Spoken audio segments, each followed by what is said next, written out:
지금 이 순간 국내 태양광 시장의 판이 완전히 바뀌고 있어요. 그리고 그 중심에 딱 한 회사가 서 있습니다. 안녕하세요. 가치사슬 인사이트입니다. 오늘 영상 재미있게 보셨다면 구독이랑 좋아요 한 번씩만 눌러주세요. 짧은 클릭 하나가 저한테 정말 큰 힘이 돼요. 오늘은 K- 정책 수혜주 중에서 가장 핵심적인 위치에 있는 HD 현대에너지솔루션을 분석하고 이 회사가 성장할수록 같이 올라가는 밸류체인 기업들까지 싹 다 정리해 드릴게요. 끝까지 보시면 이 산업 전체의 흐름이 한 번에 그려지실 거예요. 자, 먼저 HD 현대에너지솔루션이 어떤 회사인지부터 빠르게 짚고 갈게요. 이 회사는 2016년에 현대중공업에서 분사했고 2019년에 코스피에 상장했어요. 최대 주주는 HD한국조선해양이고 지분이 53.6%예요. 사업은 크게 두 가지로 나뉘어요. 하나는 태양광 모듈을 만드는 것, 또 하나는 인버터랑 EPC라고 불리는 설치 일괄도급 사업이에요. 모듈 쪽을 좀 더 보면 국내에서 음성 공장을 운영하면서 셀 400메가와트, 모듈 1.2기가와트를 생산하고 있어요. 그리고 2025년 5월에 N-타입 TOPC안으로 전량 전환을 완료했는데요. 이게 왜 중요한지는 조금 이따가 설명드릴게요. 판매는 국내, 미국, 유럽 세 군데로 하는데 2025년 기준으로 국내가 61%, 미국이 33%예요. 국내에서는 등급 모듈 제도에서 1, 2등급을 받아서 중국산보다 판매 단가가 약 40%나 높아요.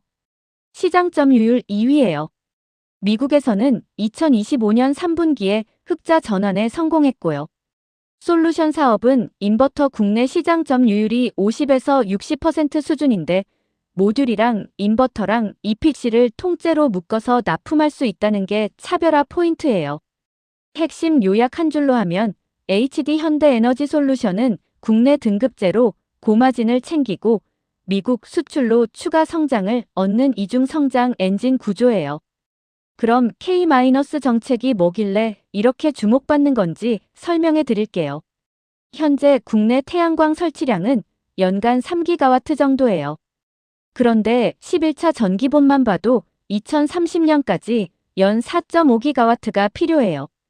지금보다 50% 늘어야 한다는 거예요. 여기서 12차 전기본이 적용되면 얘기가 완전히 달라져요. 목표가 87기가와트로 확 올라가거든요. 연평균으로 따지면 11에서 13기가와트. 지금의 약 4배예요. 그리고 정책 모멘텀이 여러 개가 한꺼번에 겹쳐 있어요. 이격거리 규제 완화가 올해 2월 통과됐고요. 덕분에 잠재 설치 부지의 62% 이상이 풀렸어요. 새만금 기가와트급 태양광 MOU가 1.3조 원 규모로 체결됐고 2027년 착공 예정이에요. 분산형 전력망 예산도 3,210억 원이 투입되고요. 2027년부터는 REC 제도가 계약 시장으로 전환되는데 이때 탄소인증제가 핵심 기제로 작동해요. 국내에서 셀부터 모듈까지 일관 생산하는 체계를 갖춘 회사만 1, 2등급을 받을 수 있거든요. 중국산은 사실상 배제되는 구조예요. 한화솔루션은 미국 쪽에 집중하고 있어서 국내 등급 시장의 실질적인 수혜자는 HD 현대에너지솔루션이라고 볼 수 있어요. 정리하면 이거예요. 국내 태양광은 단기 이벤트가 아니라 앞으로 수년간 지속되는 구조적인 성장 사이클에 진입했어요. 숫자로도 확인해 볼게요.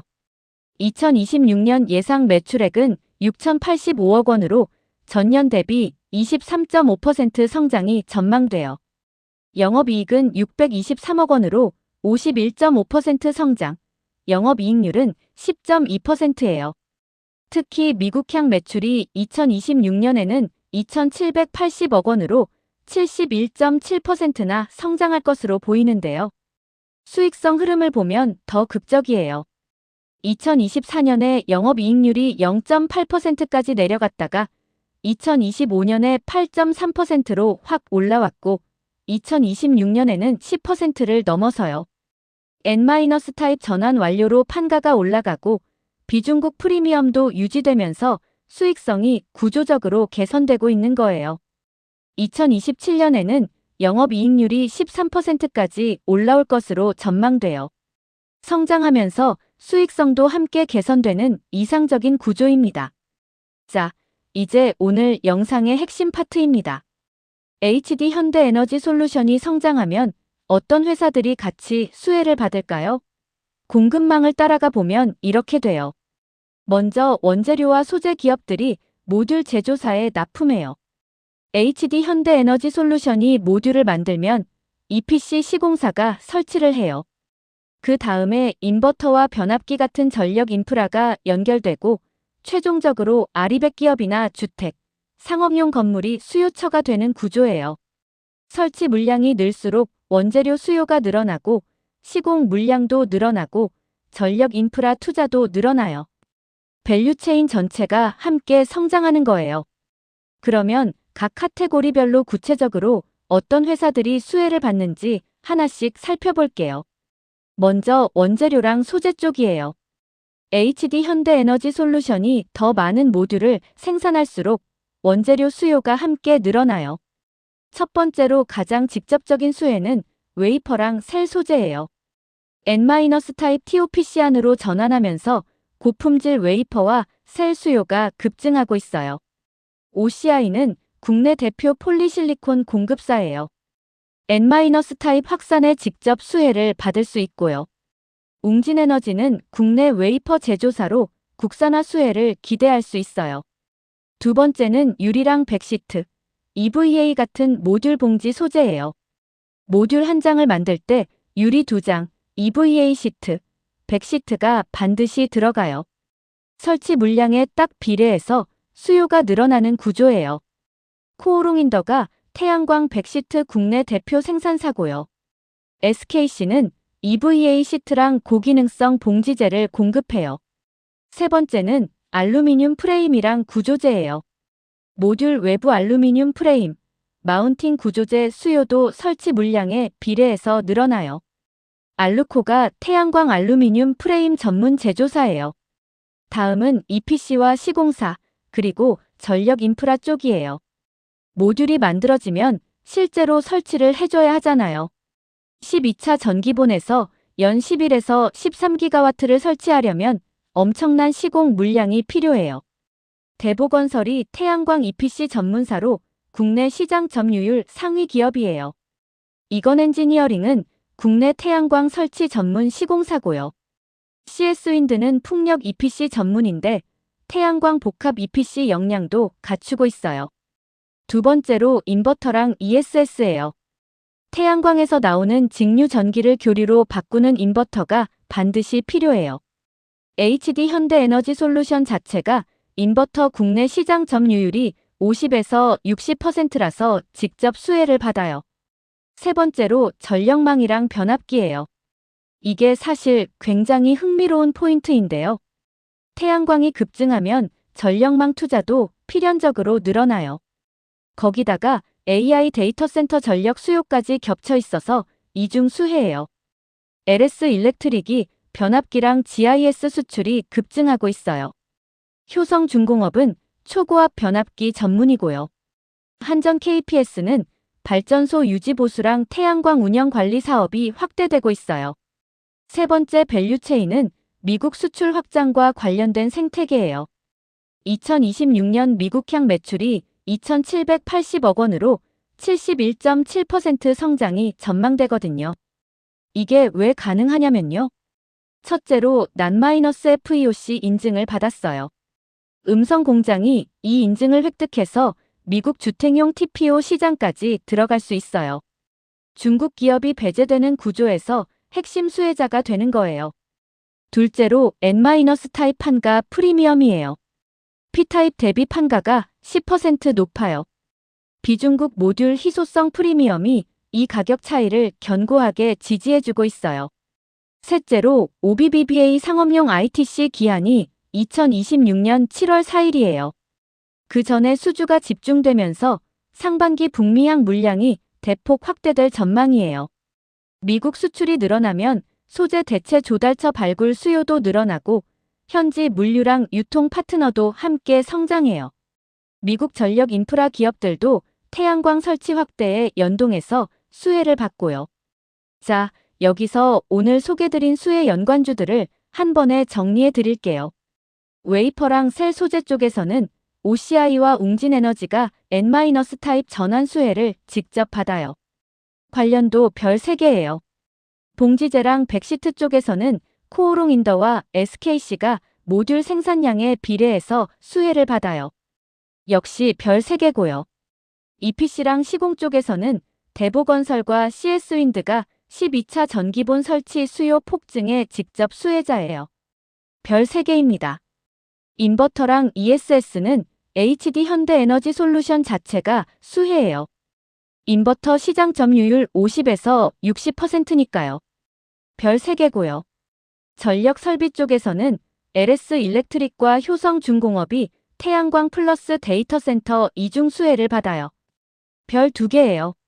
알루미늄 구조재는 알루코와 KCC 글라스가 설치 물량에 비례한 수요 성장을 기대할 수 있어요. 별 2개입니다. 이제 목표 주가랑 핵심 투자 포인트 정리해 드릴게요. 교보증권이 신규 커버리지를 게시하면서 목표 주가를 13만 8천원으로 제시했어요. 현재 주가가 11만 9,400원이니까 상승 여력이 15.6%예요. 밸류에이션 방법은 주가 수익 비율 방식을 썼어요. 12개월 선행 주당 순이익 4,758원에 목표 주가 수익 비율 28.9배를 곱했는데요. 이 배수에 성장 프리미엄 40%랑 정책 옵션 가치 13%가 반영돼 있어요. 핵심 투자 포인트 4가지 짚어드릴게요. 첫째, K- 정책 최대 수혜주예요. 12차 전기본 87기가와트, 연 11에서 13기가와트 설치 필요. 등급 모듈 제도로 중국산이 실질적으로 배제되는 구조에서 국내 시장 점유율 2위가 독점적으로 수혜를 받는 거예요. 둘째, N-타입 TOPC안 전환 완료예요. 2025년 5월에 전량 전환했어요. P타입 대비 판가가 10% 높고 원가는 비슷해서 수익성이 구조적으로 좋아졌어요. 셋째, 미국 수출이 폭발적으로 성장하고 있어요. 2026년 예상 미국향 매출이 2,780억 원으로 71.7% 성장이에요. 넷째, 무차입 경영으로 재무가 안정적이에요. 순현금 상태라서 판가 상승기에 공격적인 영업이 가능한 핵심 경쟁력을 갖고 있어요. 물론 리스크도 있어요. 미국 ITC 일몰 영향, 중국산 셀 조달 비용 상승, 국내 정책 지연 가능성은 모니터링이 필요해요. 자, 오늘 HD 현대에너지솔루션 밸류체인 분석 어떠셨나요? 정리하면 이래요. 국내 태양광 시장은 12차 전기본을 통해 구조적 성장 사이클에 진입했어요. 그 수혜의 중심에 HD 현대에너지솔루션이 있고요. 이 회사가 성장하면 원재료 소재 기업들, EPC 시공사들, 전력 인프라 기업들이 함께 성장하는 밸류체인이 형성돼 있어요. 단 하나의 리포트를 제대로 파면 연관 산업 전체의 흐름이 보여요. 이게 바로 가치사슬 인사이트가 하는 일이에요. 마지막으로 꼭 기억해 주세요. 오늘 소개드린 내용은 투자 참고 자료예요. 최종 투자 결정은 반드시 본인 판단 하에 하시기 바랍니다. 다음 영상에서도 더 좋은 밸류체인 인사이트로 찾아올게요. 구독이랑 알림 설정 꼭 눌러주시고요. 좋아요도 한 번만 눌러주시면 다음 영상 만드는데 정말 큰 도움이 돼요. 가치사슬 인사이트였습니다. 감사합니다.